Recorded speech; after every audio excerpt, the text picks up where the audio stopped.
Anda berada di segmen Ulas Kompas bersama saya Gita Markesri dan kita akan melihat apa yang menjadi sorotan harian Kompas di edisi Senin 8 Januari 2024. Di bagian foto utama ini adalah nampak ekspresi dari ketiga capres, ada Anies Baswedan, Prabowo Subianto dan juga Ganjar Pranowo dalam debat calon presiden Pilpres 2024 putaran ketiga di Istora Senayan, Kompleks Gelora Bung Karno, Jakarta pada Minggu malam. Ketiga capres adu gagasan terkait isu pertahanan, keamanan, hubungan internasional, globalisasi, geopolitik, dan politik luar negeri.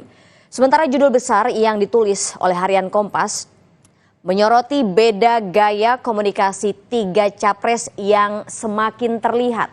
Tiga calon presiden dinilai menunjukkan gaya komunikasi yang berbeda pada debat kedua antar capres di pemilu 2024. Di dalam grafis ada 5 kata yang paling banyak digunakan oleh ketiga capres dalam debat kemarin yang juga tercatat.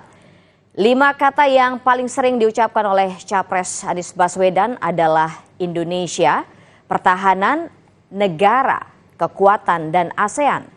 Sementara 5 kata yang paling sering diucapkan oleh capres Prabowo Subianto adalah negara, pertahanan, rakyat, Indonesia, dan kekuatan.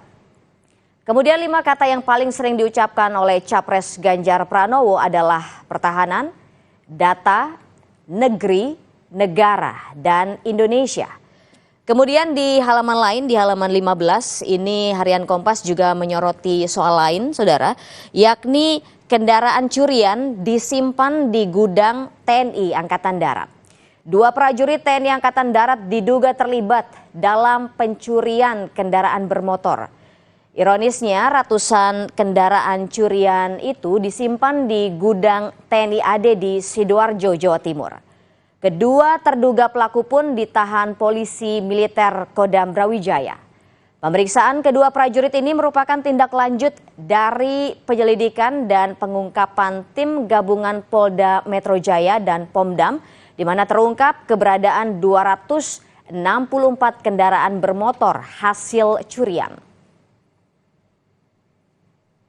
Dan saudara, informasi pada hari ini dapat Anda simak di Kompas ID dan juga di harian Kompas yang terbit di hari ini.